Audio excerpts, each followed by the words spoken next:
드라마보다 재밌고 흥미진진한 성경 이야기가 펼쳐집니다. 더 깊은 성경의 세계로 안내하는 시티스 브란노 성경교실 인바이블의 최윤영입니다. 반갑습니다.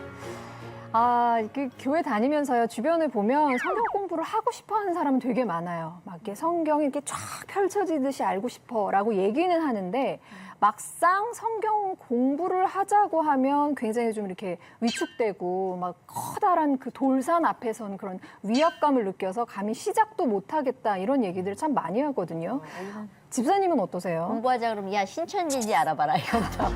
맞아. 그런 걱정도 워낙 있고요. 그쪽에서 공부들을 많이 가르치다 보니까 일단 조사 먼저 들어갑니다. 그리고 나서 성경 공부를 이제 저희는 이제 모여서 연예인들이 하는데요.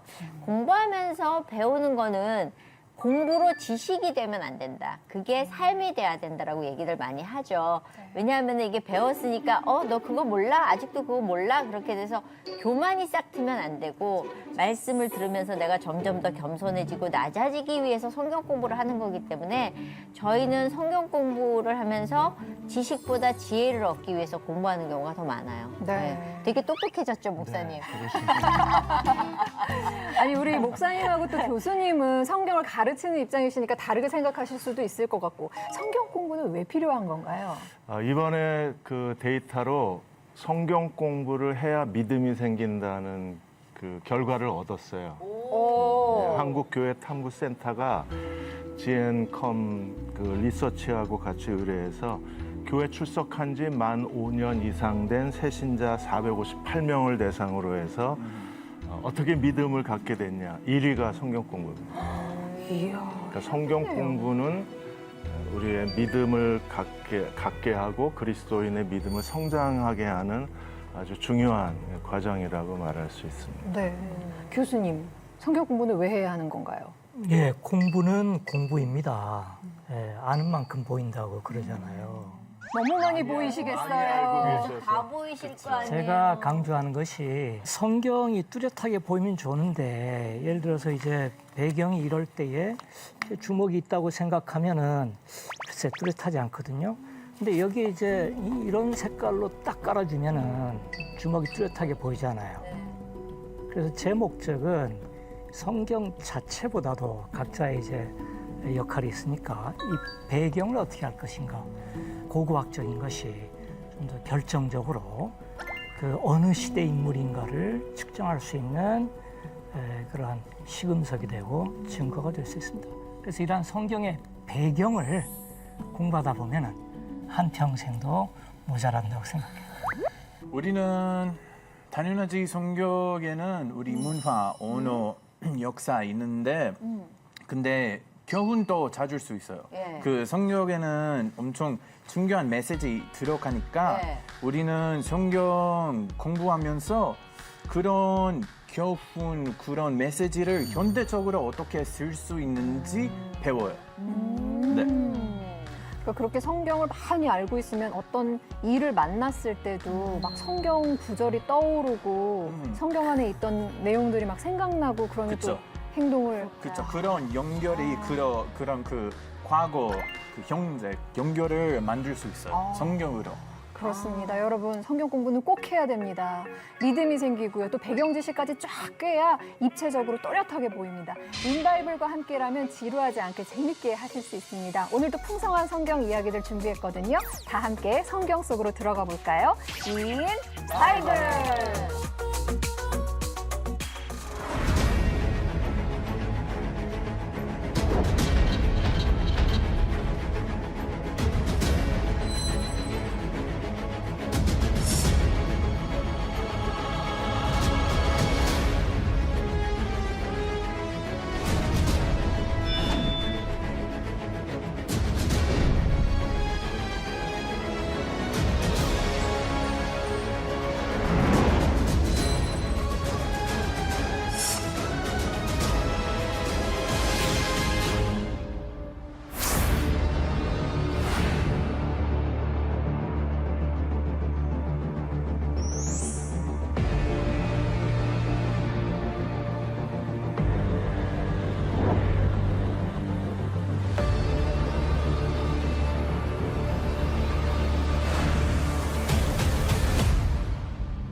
두 번째 시간입니다. 솔로몬 하면 빠질 수 없는 지혜에 대해서 본격적으로 알아보려고 합니다. 도대체 언제부터 이렇게 지혜로웠던 거예요, 솔로몬은?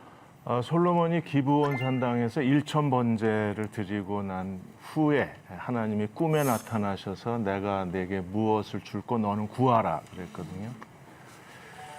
지금 이 시대의 대통령이라면 무엇을 구했을까 하는 생각도 하게 됩니다. 그 정치학자 막스 베버가 대통령 지도자들은 세 가지가 있어야 된다 그래서 열정, 안목 그리고 자신에 대한 책임. 솔로몬은 지혜를 구합니다. 그러니까 1천 번제를 기브온 산당에서 그 하나님께 드리고 그러니까 1천 번제를 드렸다고 했을 때 번자가 숫자가 아니에요. 1천 번을 드린 게 아니라 1천 번제를. 번제, 양입니다, 양. 그래서 그 엘레프 올로트라고 1천 번. 제 발음이 맞습니까? 엘레트. 그다음에 맞습니다. 올로트, 번제. 엘레프 네. 올로트. 네, 여러분은 지금 오리진 발음을 들으셨습니다. 그러니까 1천 마리를 한꺼번에 드린 거지 1천 번을 드린 게 아닌데 지금 한국 교회에서는 1천 번제 이게 신드롬이 일어나서 그래서 헌금을 1,000번을 드려요. 아니, 그렇구나. 그게 숫자 번이 아니고 1천 한꺼번에 1천 네. 번제를 드린 거죠. 한꺼번에 1천 마리를 드린 거죠. 번제를 1,000번 드린 게 아니고요. 지금 아버지 가방에 들어가신 거죠. 네. 네, 빨리 꺼내드려야 네, 되겠네. 꺼내드려야 되는 거죠. 그래서 그 구약학자 제 하몬드가 이건 솔로몬의 전적인 헌신이다. 얼마나 하나님을 의지하는가를 보여줍니다. 전에도 없고 후에도 없는 재물을 하나님께 드린 거거든요. 1천 번제가 결정적 사건이었어요. 하나님께서 먼저 나타나셔서 너는 구하라, 내가 주겠다고 하셨을 때 솔로몬은 이미 그가 지난 시간에 나이 어린 왕이 이스라엘을 통치하게 됐을 때 그 자기 자신에 대한 그 무능, 그 부적당함, 자기가 이큰 나라를 어떻게 아버지 다윗의 그 사람들에 대한 그 뜨거웠던 전성기 뒤를 이어서 이스라엘 역사를 이끌어가게 되는 거에 대한 어떤 자기에 대한 부족함을 느꼈을 텐데 솔로몬은 무엇이 필요한지를 너무 정확하게 알아요. 왜냐하면 그게 하나님 마음에 맞았다고 했습니다. 하나님은 우리가 구한 것은 물론이고요. 구하지 않은 것까지도 덤으로 주시는 분이십니다. 솔로몬의 제사를 기쁘게 받으시고 솔로몬이 구한 지혜뿐만 아니라 부귀, 영광까지 더해주셨는데 과연 어떤 제사였길래 하나님이 그렇게 기뻐하셨을까 궁금하지 않으세요? 그래서 인바이블에서 솔로몬이 제사 드렸던 바로 그 장소 기브온에 다녀왔습니다. 지금은 어떤 모습으로 남아있을지 이스라엘 현지 통신원 연결해 보겠습니다. 통신원 나와주세요. 우와, 간다. 네, 안녕하세요. 인바이블 통신원 박지영입니다. 오늘도 도움을 받으러 명영주 기자님을 모셨고요. 안녕하세요. 운전 도움입니다. 매번 운전과 설명까지 너무 감사드려요. 오늘은 이 솔로몬 왕이 1,000번제를 드린 기브온으로 향하고 있는데 기브온이 예루살렘에서 많이 먼가요? 얼마나 떨어져 있죠? 기브온은 예루살렘에서 한 9km 정도 떨어져 있는 곳인데요. 여기 보니까 이제 여기 확실히 다 아랍어로 써 있네요. 네, 여기가 바로 여기 장벽들이 저렇게 보이는데 이 바로 장벽 바로 뒤가 이제 라말라 도시예요. 우와. 저렇게 장벽이 쌓여 있구나. 저희가 이제 이 A 쪽 지역으로 팔레스타인 지역 쪽으로 이제 들어가는 거예요. 저렇게 그냥 쓱 들어갈 수 있군요. 자, 알집으로 들어왔습니다, 저희가. 아랍 마을이죠. 아랍 마을입니다. 와, 분위기가 확실히 확 바뀌네요. 확 바뀌죠. 우와, 기브온.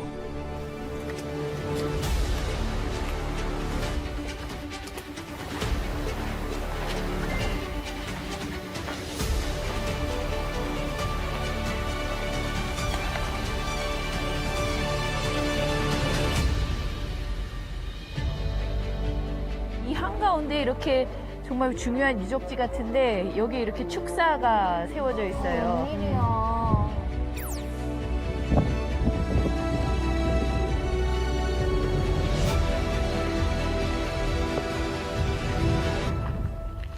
이 주변이 전부 다 이 알집이라는 그 아랍 마을인 거고 기브온이라는 도시 안에서 제일 높은 이곳이 산당일 수도 있고 아니면 저 언덕에 있는 산당일 수도 있고 솔직히 그거는 솔직히 모르는 거죠. 아무도 모르죠. Is this Gibeon?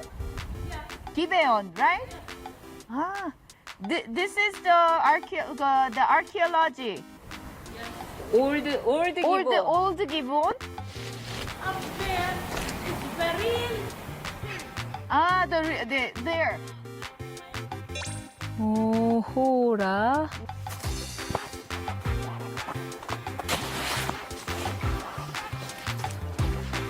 바로 저기군요. 네. 깊습니다. 와, 기본 연못. 깊습니다. 위에서부터 이렇게 쭉 걸어 내려오면 저 밑에 안에 동굴까지. 한번 제가 슬쩍 내려갔다 올라올게요. 비장한 각오로. 비장한 각오로 물을 먹고 나 연로하신 기자님 대신 젊고 빠릿빠릿한 통신호님이 내려갔다 오겠습니다. 거기 벽을 꼭 잡고 짚고 내려가 주세요. 안전이 최고입니다. 네모나지 않고 둥글둥글하게 해야 되겠구나. 이게 경사가 져 있어서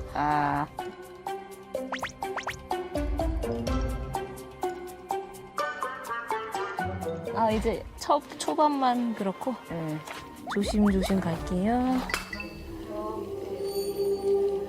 이 길을 따라 내려와서 지금 한 중간까지 오니까 이 중간에 좀 길 따라 내려가면 여기서 뭐 이렇게 불 피우고 지내는 용도로 사용이 됐었던 것 같아요. 운동을 여러분들은 성지 오시기 전에 꼭 자, 운동을 좀 하고. 박통신호님. 오늘 여기 둘러보니까 어떠셨어요, 기자님께서? 오는 길도 굉장히 우여곡절이 많고 3호만 경비를 지나서 이렇게 왔는데 그런데 너무 안타깝게 이렇게 좀 많이 쓰레기 더미도 많고 이렇게 중앙에 이렇게 가축까지 우리까지 만들어져 있는 거 보니까 좀 너무 안타깝기는 한 것 같아요. 좀 잘 보존됐으면 하는 마음이 있습니다. 그러면 저희는 다음 장소에서 또 찾아뵐게요. 오늘 또 함께 해주셔서 감사드리고 다음에 뵐게요. 샬롬. 샬롬. 교수님은 가보셨을 것 같아요. 그 번제를 드린 기브온이 바로 저 장소라는 것은 뭐 거의 99% 확실해요. 근데 문제는 저 구조물은 굉장히 큰 저수장입니다. 직경이 거의 한 20m 가까이 되고요. 깊이도 그 정도 되고요. 올라가고 내려갈 수 있도록 바위를 깎을 때부터 계단을 만들었고요.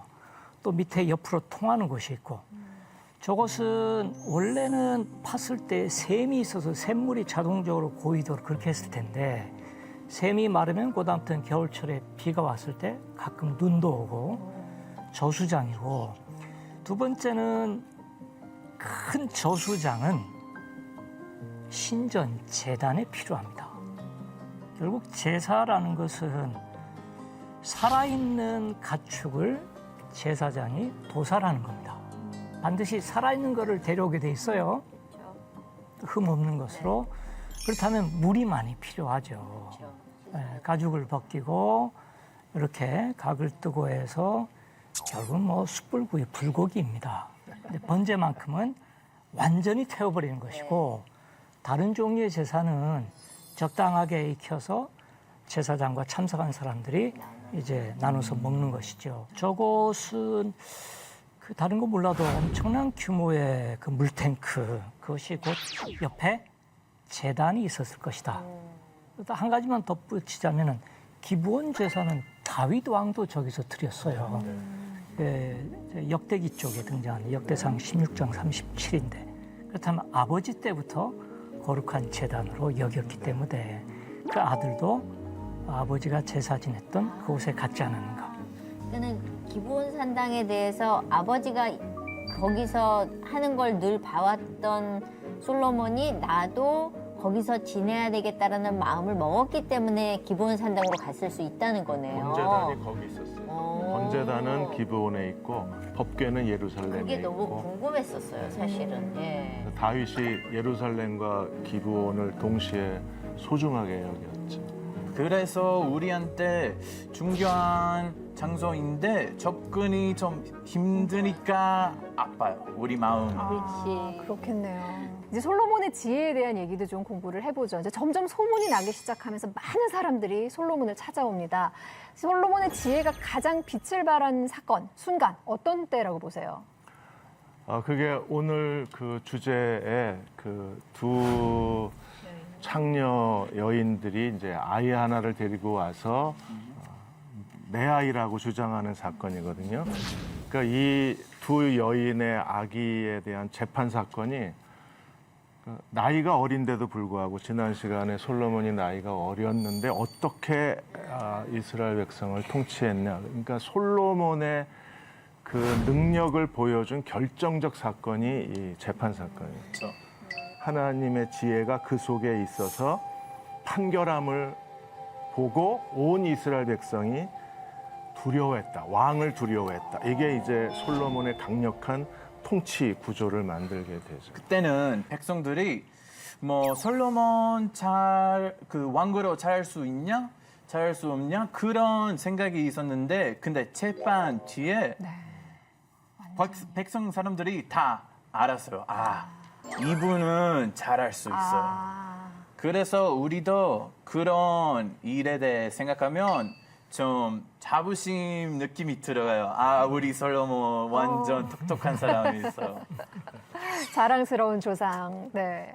이 사건을 통해서 솔로몬이 어떤 왕인가를 백성들에게 증거하고 4장으로 넘어가면 온 백성이 두려워하면서 솔로몬 왕국이 어떻게 세워지냐의 그 솔로몬 왕의 정치 구조 그리고 강력한 군사력 그리고 솔로몬 그 왕실의 사람들을 먹여 살리기 위해서 12장관이 세워지고 그래서 한 지파가 한 나라 한 그 장관이 한 달씩 왕실의 모든 식량을 공급하는 그런 구조를 만들게 됐는데 그 당시에 왕실에 공급한 게 하루에 소 같은 경우에 30마리 하루에 양이 100마리 사슴 노루 해서 거기에 한 구약 그 성서학자가 이 정도 양이면 몇 사람이 먹을까를 계산해 냈습니다. 몇 명이 먹을 것 같아요? 소 30마리, 양 100마리. 우리 같은 사람이 있는 거하고 목사님 당시 같은 분하고 고대 사회에서의 사람들의 식사량은 저희보다 훨씬 컸으니까. 그래요? 네. 부인이 거의 1000명인데 거기 밑에 하인들도 네. 다 먹어야 되고 얼마나 많이 거의 15,000에서 16,000명이 먹는 하루 식사량. 하루 식사량이에요. 그 양을 12장관이 한 장관이 한 달씩 공급. 그 정도로 솔로몬의 나라가 얼마나 아마 지금 강병이네요. 그렇죠. 지금 OECD 국가 중에 G1이 아니었을까. G2는 미국하고 중국이라 그러는데 이제 지금은 뭐 G0 시대인데 그런데 아마 당시에 솔로몬의 나라의 부귀와 영화가 절정에 달한 것을 보여주는 게 하루에 소모되는 식사 양이 아닌가 싶어요. 그 정도로 국가가 번영을 한 거죠. 그러니까 듣는 귀는 하나님이 주시지 않으면 받을 수 없는 것이라고 규정을 해요. 실제로 신명기 29장 2절에서 4절까지 보시면 깨닫는 마음, 보는 눈, 듣는 귀는 하나님이 주셔야 된다고 말해요. 인간이 자기 노력으로 가질 수 없는 것. 인간의 어떤 그 지식 바깥에 있는 것. 그렇게 말씀을 하셨기 때문에 솔로몬이 하나님께 구하고 얻은 이 레브쇼메아, 듣는 귀. 그걸 결정적으로 보여준 게 이 두 여인의 사건이죠. 서로 자기가 엄마라고 그러고 내 아이라고 주장했을 때 솔로몬이 그 모성애를 가지고 이 재판을 해서 백성들이 솔로몬 안에 있는 지혜를 본 거니까. 그리고 그 지혜가 국가 경영에 계속 그 지혜의 열매들이 나타나고 지혜가 가져오는 통치력을 우리들에게 보여주고 솔로몬이 그 지혜로 3천 잠언을 짓고 노래를 1005개를 짓고 그리고 뭐 동물에서 식물에서 모든 그야말로 걸어다니는 백과사전이 우리 김성 교수님 저희가 부러운 것처럼 모든 지금으로 데이터가 얘기하면 다 창작료가 엄청났겠는데요. 네. 저작권료. 저작권료 그 너무 비싼데요. 모든 그 전문적인 지식을 가지고 있었던 사람, 그걸 또 묘사하는 능력이 뛰어난 사람이 솔로몬입니다. 레오나르도 다빈치가 16개 분야에서 최고였다 그러는데 아마 레오나르도 다빈치 한 1000명을 모아야 솔로몬이 되지 않을까. 그러니까 동방의 지식보다 뛰어나고 애굽의 지식보다 뛰어난 지혜자가 솔로몬입니다. 만나보고 싶다. 난 내가 되고 싶다.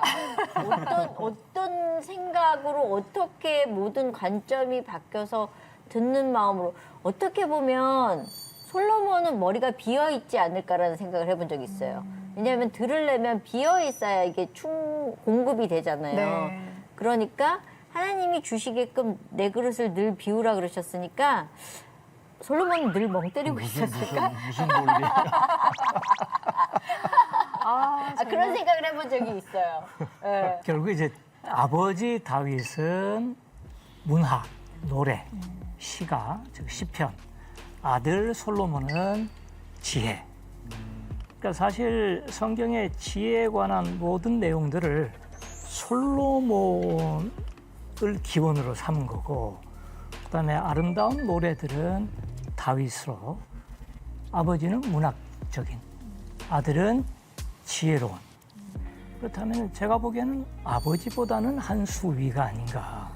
아버지의 그 문학이라는 게 감성적인 거거든요. 근데 지혜는 이성적인 거거든요. 그래서 솔로몬은 지혜이다.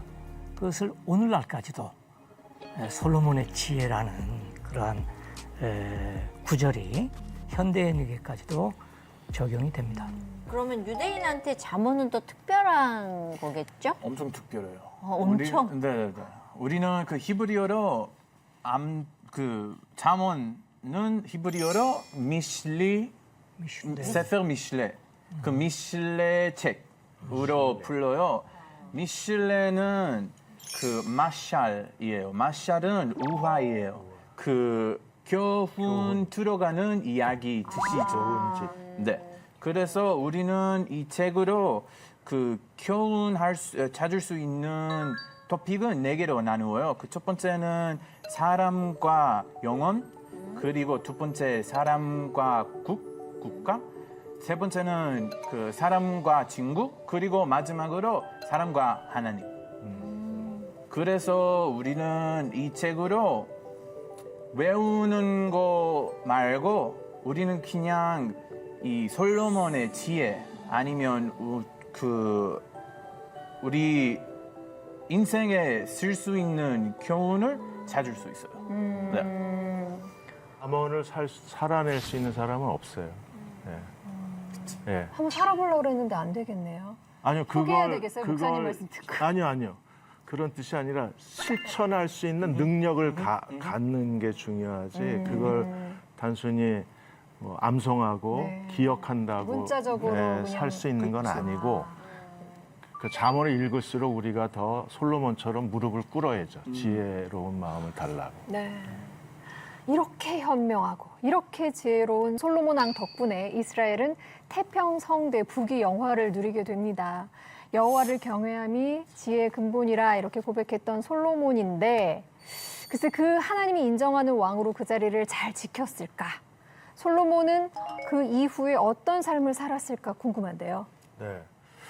솔로몬이 쓴 이 지혜서가 그 이스라엘 절기에 그 아가서가 6월절에 인용이 되고 네. 그 다음에 전도서가 초막절에 그 성경을 읽거든요. 그 정도로 이스라엘 절기에 솔로몬이 쓴 책이 읽혀질 정도로 지혜로운 왕이었는데 결국에 말년에 솔로몬이 하나님을 떠나서 우상 숭배를 하게 되고 그로 인해서 하나님이 저주하셔서 분열왕국 시대가 시작이 되잖아요.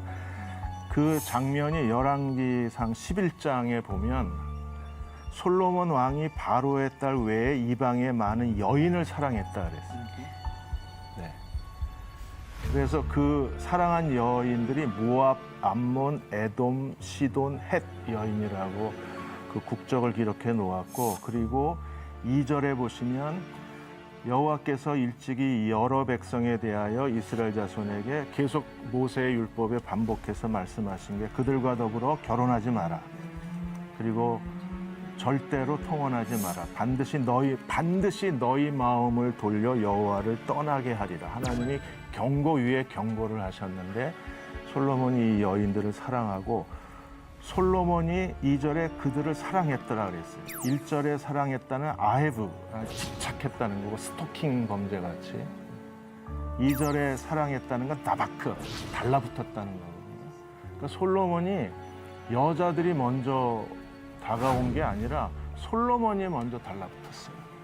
아니 집착하고 달라붙었다는 건 이거는 솔로몬 어머 별로야. 그러니까 지금까지 솔로- 솔로몬에 대해서 갖고 있던 솔로몬. 이미지가 네, 한순간에 이렇게 솔로몬의 지혜의 그 종말적 현상이 아헤브 다바크라는 단어에서 그냥 뭐 외교적인 관점에서 여러 나라와 이 결혼이 그 당시에는 외교 수단이었으니까 그렇죠. 그런 관점에서 솔로몬이 외교의 전략을 강화시키기 위해서 이방 여자와 결혼했다는 게 일반적인 설인데 실제로 히브리어의 단어에서는 그런 국제 관계를 빌미로 솔로몬이 여자들을 아헤브하고 다바크했다는 게 이게 이제 저희들한테 굉장히 충격인 거예요. 그래서 기브온에서 1,000마리 번제를 하나님께 드렸는데 아내도 1,000명입니다. 그러니까 솔로몬의 상징 단어는 1,000이에요. 1,000. 노래도 1,000개. 잠언도 1,000개. 그러네요. 아우 천해. 후궁이 700, 첩이 300. 그래서 이 여인들이 왕의 마음을 돌아서게 했다. 4절에도 여인들이 마음을 돌아서게 했다. 솔로몬이 다윗의 마음과 같지 아니하고 하나님 앞에 온전하지 못했는데 아버지 다윗을 온전히 따름같이 따르지 아니하고 마음을 돌려 열왕기상 11장에 계속 솔로몬의 마음을 하나님께로부터 우상에게로 돌린 사람들이 여자. 아, 이건 전적으로 솔로몬 잘못입니다. 아닙니다. 여자가 얼마나 중요한가를 여자가 예쁜 게 죄입니까? 목사님. 이쁘다는 말은 없습니다. 아 그렇긴 한데 제 입장에서 그냥 보면 애굽, 모압, 암몬. 왜냐하면 여기 우리 형제님이 계신데 유대인들은 어머니가 유대인이고 아버지가 이방인이면 그 아들이 유대인이지만 그쵸. 네, 아버지가 유대인이고 엄마가 이방인이면 유대인이 유대인이 아닙니다. 근데 목에- 어머니만 아니에요. 네, 목의 어머니하고 혈통을 할머니. 그렇죠. 할머니, 그 어머니. 라인으로 우리는 그 유대인 아이덴티티를 규정. 아이덴티티를 네, 찾을 수 있어요. 네, 네. 그러니까 선민의 이 계열은 어머니 네, 모계네요. 모계로 와요. 솔로몬의 그 이방 외국 공주들과의 관계 첫 번째는 국제적인 정략 결혼입니다. 그러니까 내가 왕으로서 내 딸을 저쪽에 상대방 왕에게 준다는 것은 그 왕을 내가 사위로 삼는 것이거든요. 그래서 딸을 바친다고 하는데 그러니까 다른 의미로는 사위이기도 해요. 네. 물론 근데 사실 뭐 공주를 그렇게 시집 보낸 것 자체가 하나의 조공처럼 돼 있고요. 이걸 다르게 보면은 솔로몬이 여호와 신앙의 정체성을 잃었다고 볼 수도 있고 어떤 학자들은 종교적인 관용 정책이다. 예루살렘은 국제적인 도시다. 많은 상인들이 올 텐데 거기서 그들에게 여호와의 전에서 가축 가져와 제사 지내시오 하는 것보다 그래요 어디서 오셨습니까? 예, 저 암몬에서 왔는데요. 저쪽에 암몬의 신 밀곰 그 산당이 있으니까 거기서 저 당신의 영화를 위해서 제사 지내시죠. 이집트. 그래서 그런 종교적인 관용을 베풀지 않았겠는가. 종교 쇼핑센터네요. 그렇게 볼 수 있죠. 종교 통합주의라고 그렇죠. 얘기를 하는데 네. 나중에 솔로몬 성전을 후대에 가서 종교 개혁이 일어났을 때 솔로몬 성전에 그런 이방 신들의 방이 다 하나씩 있었어요. 온갖 우상 섬기는 그 방과 기구와 제단이 성전 안에. 그래서 이제 그게 이제 종교 통합의 하나의 그건 통합이 아니잖아요. 이건 우상 숭배죠. 그쵸. 하나님이 그래서 솔로몬을 저주하신 말을 거니까. 들으면 들을수록 점점 실망이에요. 그러니까 솔로몬은 그게 굉장히 지혜로웠는데 율법서는 안 읽었나 봐요. 모세오경은. 그게 이제 교수님 말한 것처럼 하나의 외교 전략으로 했다 그러면 우리가 포장만 그렇게 했을 이해가 되는데 이제 실제적으로는 유일신 하나님의 계명을 어긴 게 되니까 이제 그게 문제예요. 그게 네. 성경에 네. 권위를 올리는 거예요. 그러니까 성경을 유대교인이나 구약, 기독교인들 쪽으로만 그렇게 교리적으로만 했더라면은 다 그걸 삭제하고 좋은 것만 했을 거예요. 근데 우리가 존경하는 그 주인공들의 부정적인 면이 기록된 것 자체가 이것을 싹 빼버렸어요. 그럼 완전히 다윗과 솔로몬은 그냥 신적인 존재로 영웅으로만 등장하는데 꼭 몰락이 하게 돼 있고 결론적으로 그도 참 우리와 똑같은 사람이다. 오히려 성경의 가치를 높인 것이 아닌가 저는 그렇게 보고 있습니다. 우리가 성경을 보면 이렇게 글자가 어떨 때 확 올라와서 나를 울릴 때가 있는데 여기서는 하나님이 반드시라는 표현을 하셨는데 솔로몬이 이걸 그냥 너무 쉽게 생각하지 않았나라는 생각이 드는 거예요, 저는. 왜냐면 우리가 말씀을 늘 주시고 대화했었던 솔로몬이 여자에게 마음을 빼앗기면서는 하나님을 떠나서 살았던 사람 같은 느낌? 그러면서 점점 나락의 길을 떠나는 그에게 하나님이 다 주신 것이 어떨 때는 그걸 잘 모르겠어요. 하나님이 다 주신 것에 대해서 우리는 감사하고 가야 되는데 인기를 얻고 유명해지고 다 가지면 하나님을 떠나는 사람들을 보거든요. 그 모습과 솔로몬이 되게 이렇게 매치가 되는. 이 결혼 솔로몬의 아내들이 중요한 이유가 언약이라는 단어가 결혼이라는 단어거든요. 그러니까 하나님께서 이스라엘 백성과 결혼하고 하나님이 남편이시고 이스라엘이 아내이기 때문에 우상 숭배는 간음으로 이제 비유가 되는 거고 두 가지 결론을 짓는다면 하나는 솔로몬이 이제 종교 다원주의의 시작이에요.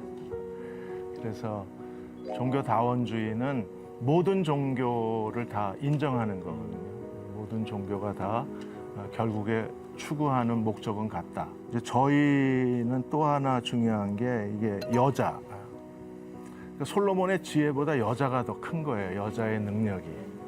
그러니까 유대인들의 안식일은 우리 형제님이 하임 형제님이 어머니가 촛불을 켜야 안식일이 시작된다며. 네. 어머니가 촛불을 킨다는 건 어머니는 생명의 시작일 뿐 아니라 신앙의 시작이라는 어머니의 자궁은 생명의 시작 그리고 가족들의 영성의 그 영적 생명의 시작이라는 의미에서 그러니까 그런 면에서 솔로몬이 이방 여인들을 아내로 많이 취한 것 자체가 이 여자의 어떤 절대적 영향력, 솔로몬의 지혜로도 스스로 자기를 관리할 수 없는, 자기를 책임질 수 없는 선을 넘어간 게 왜냐하면 종교 통합주의하고 유일신 신앙의 그 하기오스 라인을 솔로몬이 그냥 넘어가 버린 가장 큰 이유는 그 아내들, 1000명의 아내들 때문에 솔로몬이 그렇게 우상 숭배자로 전락한 게 아닌가. 성경에 따르는 그 가족 안에는 남자는 지도자인데 여자는 엄청 중요한 역할이 있어요. 그래서 여기 그 솔로몬의 마지막에는 제 개인적인 생각으로 여자의 실수만 아니었어요. 당연하지 솔로몬도 실수했어요. 왜냐면 우리는 그 다른 신 아니면 다른 하나님 믿으면 기도하면 완전 안 하는 일이에요. 근데 솔로몬은 그 여자들 위해서 그런 신을 경배하고 신을 그쵸. 그래서 우리는 솔로몬 부정적인 생각이 있는데 마지막은 좀 그때는 일을 좀 잃어버린 생각이 들어가요. 맞아요. 교수님 말씀처럼 이방 신전과 제단을 세우는 거 동의했더라도 가면 안 되거든요. 그렇죠. 근데 솔로몬이 그 마지막 경계를 넘어가 버리는 바람에 그래서 실패했죠. 그의 그쵸. 정책이. 그 아내들을 하나님 앞으로 좀 데려왔으면 참 좋았을 텐데. 그게 지혜인데 그렇죠. 지혜가 여자를 못 당합니다. 1000명이었으면 저 사람이 내 아내일까 이름도 아닐까? 몰랐을 것 같아요. 그냥 번호표. 야, 632번 너 요새 어떻게 지내냐? 723번 너 요새 뭐 일이 쓰지 않았을까? 1000명이면? 아니 신하가 부인입니다. 알려줘야 얘가 내 부인이구나 이랬을 거. 얘는 언제 여기 들어와 있니? 근데 재밌었겠다. 예, 어머 목사님. 아니 상상 번호를 부른다는 상상을 하니까 와 어떻게 그렇게 살지? 솔로몬의 정치적 판단인 이 종교다원주의가 인간의 머리로는 합리적이었을지 몰라도 하나님은 어떻게 보셨을까 하는 생각하게 되고요. 거기에 눈이 가려져서 그 여성에 대한 집착 때문에 눈이 가려져서 국민의 불만이 점점점 커지고 있었다는 걸 전혀 그 지혜로운 솔로몬 왕이 눈치채지 못했던 게 아닐까. 그래서 결국은 나라 분열로까지 이어지게 됩니다. 지금 현재 작은 일에도 하나님 뜻에 순종하는 내가 돼야 되겠다 이런 다짐도 하게 되고요. 솔로몬의 그 참담한 모습들을 보면서 어떤 생각 드세요? 저는 늘 말씀 보면서 나나 잘하자. 왜냐하면 다 똑같은 인간인지라 나에게 많은 것들을 주셨을 때 나는 과연 변하지 않는다는 보장이 있는가? 거기에 대해서는 잘 모르겠어요. 그러니까 솔로몬이 주는 그런 것들이 어떻게 보면 나를 돌아보게 하고 나는 그 자리에 있다면 나도 어찌 될지 모른다라는 늘 찔림을 주는 말씀인 것 같아요. 네. 하임은 어떠셨어요? 저는 그런 생각이 들어가요. 솔로몬은 왕이어서요. 엄청 똑똑한 사람이어서요. 근데 그냥 사람이었어요. 인간이었어요. 그래서 우리처럼 솔로몬도 실수할 수 있어요. 잘못 있어요. 그래서 그 마지막에 한 일을 한쪽에 이해할 수 없는데 한쪽에 이해할 수 있어요. 인간이니까. 네, 맞아요. 나는 그럼 그 상황에 있다면이라고 그렇죠. 생각하면 계속 진짜 비판만 할 수 있겠는가. 남자들은 그냥 딱 한마디로 표시가 안 되는 게 정리가 되는 것 같은데 장가나 잘 가자 이렇게 아내를 잘 만나자. 네, 아내를 잘 만나자 이게 제일 중요한 포인트인 것 같아요. 네. 이거 집에 계시는 그 장로님들이 보셔야 되는데. 일천번제로 하나님께 지혜를 얻는 솔로몬부터 비참한 그의 최후까지 솔로몬에 대해서 조경호 목사님과 함께 나눠봤습니다. 솔로몬 이야기는 계속됩니다. 근데 목사님하고는 오늘이 마지막이어서 너무 아쉽습니다. 또 와주실 거죠? 네, 다음에 기회가 되면 오겠습니다. 네, 알겠습니다. 저희는 다음 주에 다시 인사드리겠습니다. 함께해 주셔서 고맙습니다. 감사합니다. 감사합니다. 고생하셨습니다.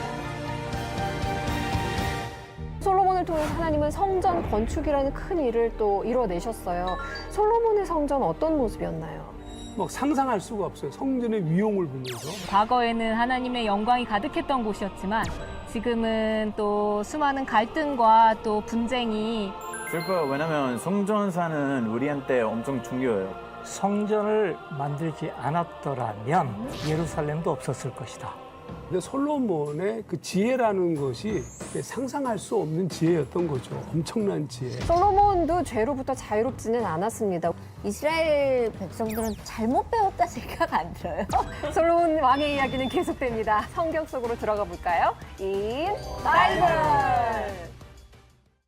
이 프로그램은 여러분의 미디어 선교 후원으로 제작되었습니다. 선교는 사명, 후원은 동역. 당신도 복음을 전할 수 있습니다. 선교 후원 02-6333-1003번